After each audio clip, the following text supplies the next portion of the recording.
Monsieur le Président, Mesdames et Messieurs les députés, chers amis, de 1996 à 2001, la dictature m'avait interdit de quitter la Tunisie. Le Parlement européen y répondit par ce document, le passeport de la liberté, remis à ma fille cadette en ce lieu en l'an 2000. Ce passeport symbolique a été parrainé par Hélène Flotre, Jean-Pierre Thierry, Michel Rocard, Astrid Tors, Gianfranco Dell'Alba, Daniel Cohn-Bendit, Daniel Ducarme, José Maria Mendelus, Alain Lipitz, Fodé Silla, Alima Thierry Boumedienne, Cécilia Malmström, Marie-Arlette Carlotti, Françoise Grossetête et Françoise Imré. Qu'il me soit permis de leur exprimer ma profonde gratitude et par-delà mon cas et leur personne, la gratitude de tous les démocrates tunisiens et arabes qui ont toujours trouvé dans cette institution représentant les peuples de l'Europe un soutien sans équivoque.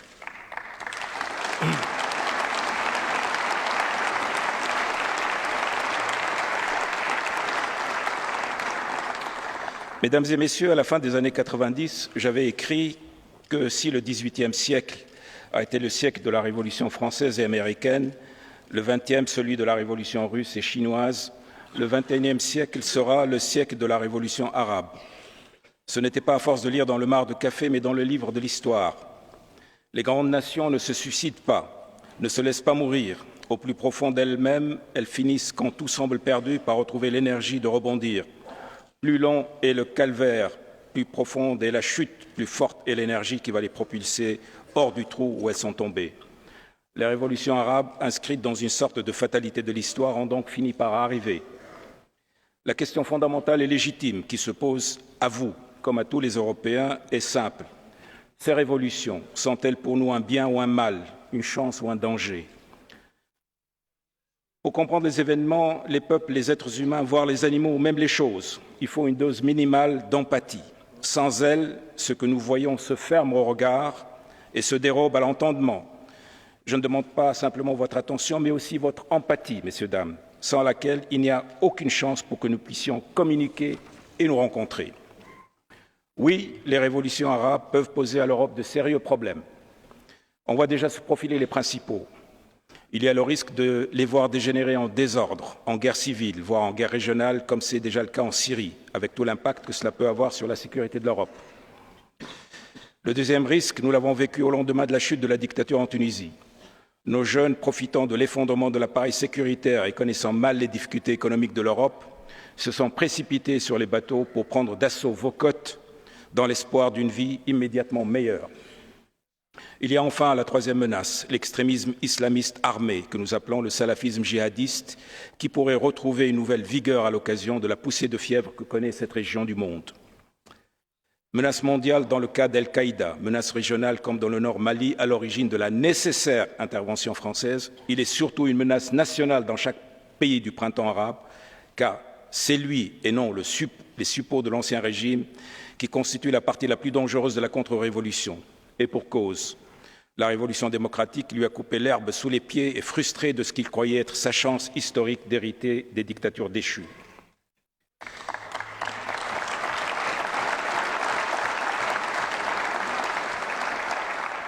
Mesdames et Messieurs, le verre est aussi à moitié plein.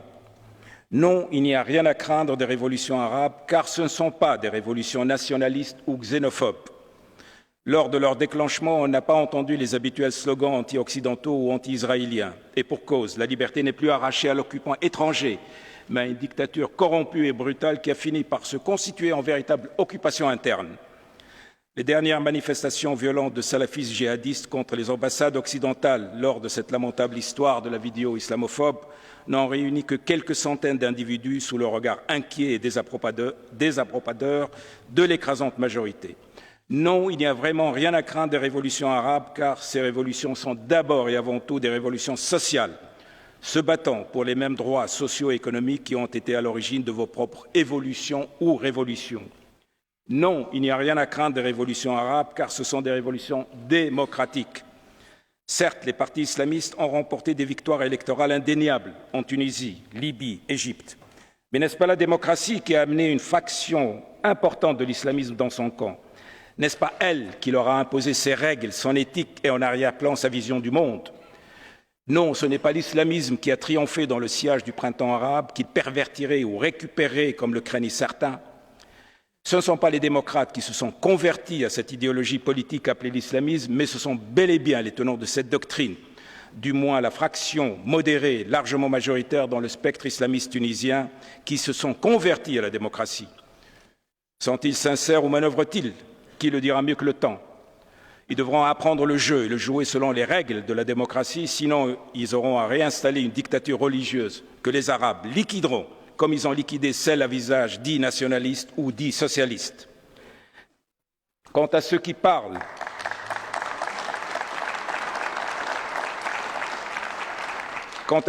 déjà de l'hiver islamiste succédant au printemps arabe, ils ne semblent pas connaître le nombre d'années, voire de décennies qu'il a fallu à d'autres peuples pour retrouver un équilibre après une révolution. Mesdames et messieurs, pour ce qui est du devenir de ces révolutions, tout est en jeu, rien n'est encore joué. Parlons de la Tunisie, mon pays, que je connais le mieux. Nous sommes fiers d'avoir fait une révolution au plus faible coût humain possible. Je pense ici avec une grande émotion au calvaire du peuple syrien qui, lui, paye sa liberté au plus fort prix et qui a besoin plus que jamais du soutien humanitaire et politique de tous les peuples libres et surtout de l'Europe.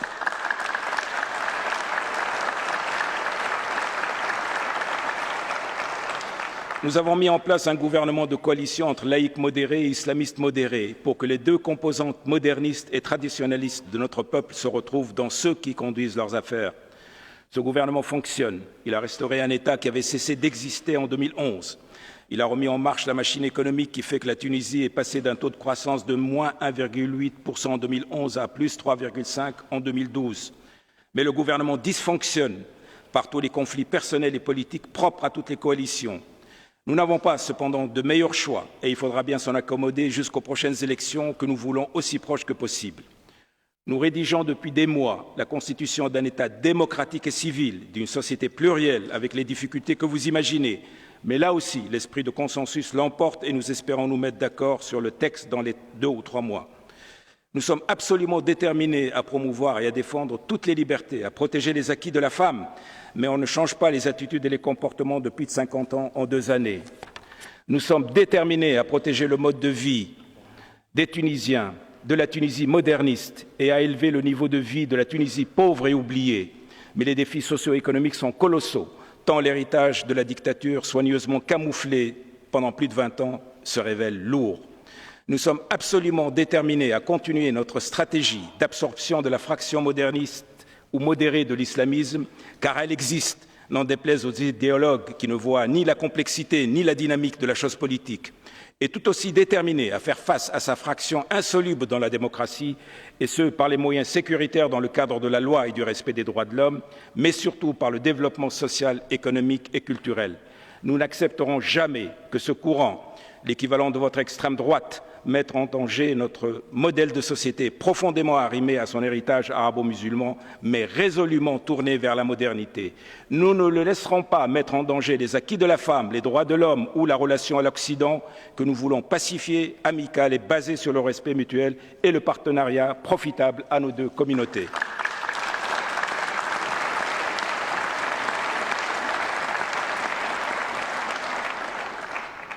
Ce chemin, mesdames et messieurs, est pavé d'embûches, beaucoup d'embûches, car nous avons beaucoup d'ennemis de cette révolution pacifique et ils sont décidés à la faire échouer.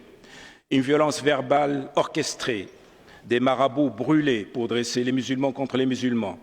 Et aujourd'hui, cet odieux assassinat d'un leader politique que je connais bien, qui a été pour moi un ami de longue date, Chokri Belhaïd, cet assassinat politique aujourd'hui même, sachant qu'aujourd'hui j'allais m'adresser à vous, c'est une menace, c'est une lettre envoyée mais qui ne sera pas reçue. Nous refusons cette lettre, nous refusons ce message et nous continuerons d'abord à démasquer les ennemis de la Révolution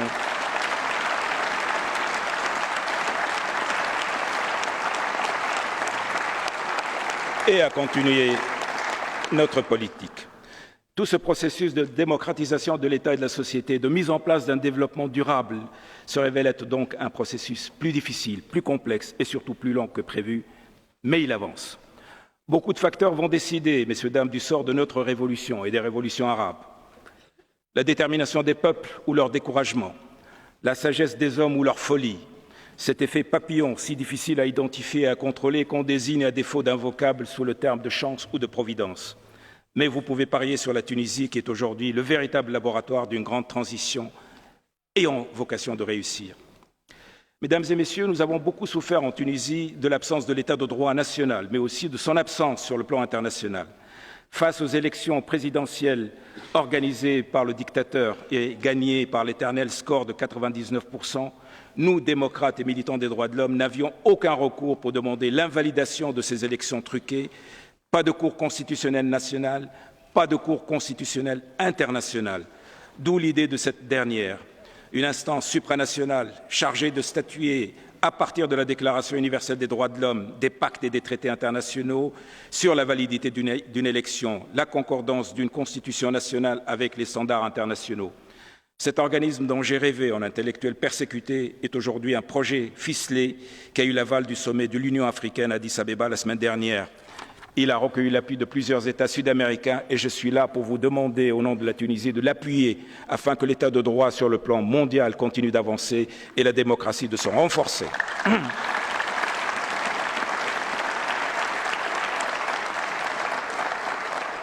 Mesdames et messieurs, nous devons certes compter sur nous-mêmes, mais nous voulons aussi pouvoir compter sur l'Europe. Surtout que pour la première fois dans notre histoire commune, nos intérêts et idéaux concordent. Nous comprenons les difficultés de nos partenaires de la rive nord de notre mer commune. Mais à moyen terme, nous sommes sûrs qu'investir et s'investir dans la consolidation de notre économie, c'est aussi consolider notre démocratie naissante et donc consolider la démocratie tout court. Je voudrais ici remercier l'Allemagne pour avoir accepté de reconvertir une partie de notre dette, l'équivalent de 60 millions d'euros, en projet de développement. Nous espérons que nos autres partenaires, et notamment le premier d'entre eux, la France, fassent de même.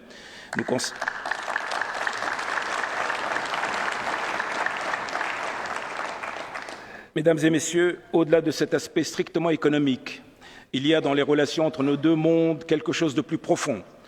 Les astronomes identifient les galaxies et des groupements de galaxies. Nous pouvons identifier de la même façon des cultures et des groupes de cultures.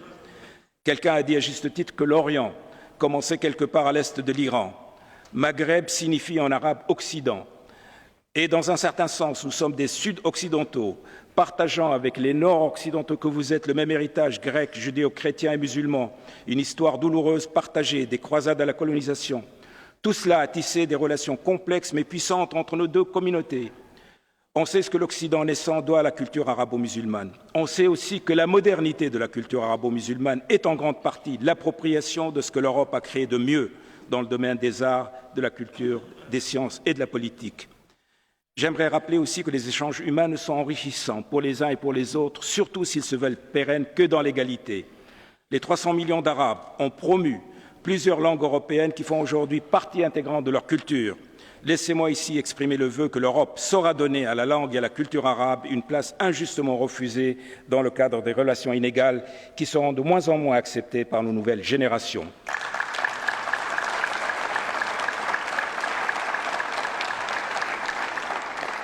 Mesdames et messieurs, l'influence européenne sur le monde arabe est aussi idéologique et cela ne date pas d'aujourd'hui. Durant le XXIe siècle, tour à tour, l'Égypte, l'Irak ou la Libye se sont vus dans le rôle de la Prusse, Nasser, Saddam et Kadhafi se voyant être les Bismarck arabes. Ce modèle de l'unité arabe fondé sur la force des armes et le charisme d'un chef a fait faillite, et tant mieux pour les Arabes et pour le monde. Aujourd'hui, ce qui nous fait rêver, c'est une union maghrébine et plus tard arabe sur le modèle de l'Union européenne, c'est-à-dire l'union d'États démocratiques et de peuples libres travaillant ensemble pour le bien de tous.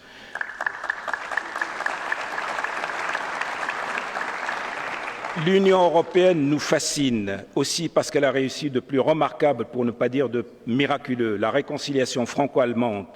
L'existence d'un tel miracle montre sa possibilité, aussi la possibilité de sa reproduction malgré la rareté des miracles. Laissez-moi ici vous demander de préparer la venue de cette paix que nous attendons tous au Proche-Orient. Demandez à tous vos collègues israéliens, face au blocage actuel, gros de toutes les menaces futures sur la paix dans cette région et dans le monde, de réfléchir à une paix qui ne rime pas avec reddition, ni avec une longue trêve que chaque camp utilise pour fourbir ses armes en vue d'un nouveau round dans la guerre éternelle. Demandez-leur de libérer Marwan el-Barghouthi, parlementaire comme vous, et de le laisser venir en Tunisie récupérer une santé détruite par 10 années de prison en isolement total. Mesdames et messieurs, j'ai commencé par un souvenir personnel. Permettez-moi de terminer ici par un autre souvenir personnel. Strasbourg est la ville où j'ai fait mes études, appris mon métier, la ville dont les habitants m'ont profondément marqué par le sens du travail, de la discipline et de la modestie, la ville où sont nées mes 2 filles. C'est aussi la ville où se sont décidés les choix fondamentaux qui ont dirigé le reste de ma vie. Jeune interne, au début des années 70, je me suis présenté devant l'un de mes maîtres les plus prestigieux de la faculté de médecine de Strasbourg pour lui demander un sujet de thèse pour mon doctorat. Il me proposa de travailler sur la question de l'expérimentation humaine en médecine. J'ai tout de suite accepté, pas parce que le sujet m'intéressait, mais parce que je voulais me dire l'élève de Mark Klein. Ce que je ne savais pas, c'est que mon vénéré maître, parce qu'il était juif, avait été envoyé dans un camp de concentration. Et parce qu'il était médecin, il avait été affecté à une unité d'expérimentation médicale sur les prisonniers. La préparation de la thèse fut un voyage dans l'horreur, l'horreur d'une science sans conscience, l'horreur d'une nature humaine capable du pire, l'horreur de régimes politiques déments, l'horreur de la banalité du mal. C'est lors de mes recherches que j'ai lu pour la première fois la Déclaration universelle des droits de l'homme, et c'est là que tout a basculé. Je ne pense pas que Mark Klein ait réalisé un instant l'impact qu'il allait exercer sur la vie de ce jeune interne étranger, venu lui demander l'honneur d'être son élève, ni l'impact que cela allait avoir, par des voies mystérieuses, sur le destin de milliers d'autres hommes. Il était à 1000 lieues d'imaginer ce que son influence allait me coûter en termes de combat, de prison, d'exil, d'années de persécution, mais aussi en termes de combat, d'accomplissement et de victoire. Parce que cette victoire qui me permet ici d'être aujourd'hui en ce haut lieu de la démocratie, de la paix et de la fraternité entre les peuples, d'y prendre la parole en homme libre, parlons au nom d'un peuple libre, parce que cette victoire est aussi la sienne. Permettez-moi de la lui dédier. Permettez-moi aussi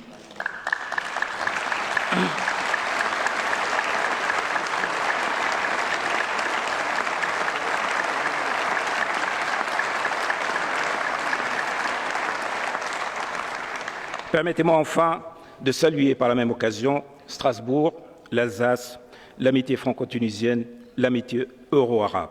Je termine par le plus beau salut échangé entre les hommes. Assalamu alaikum. Que la paix soit sur vous.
Meine Damen und Herren,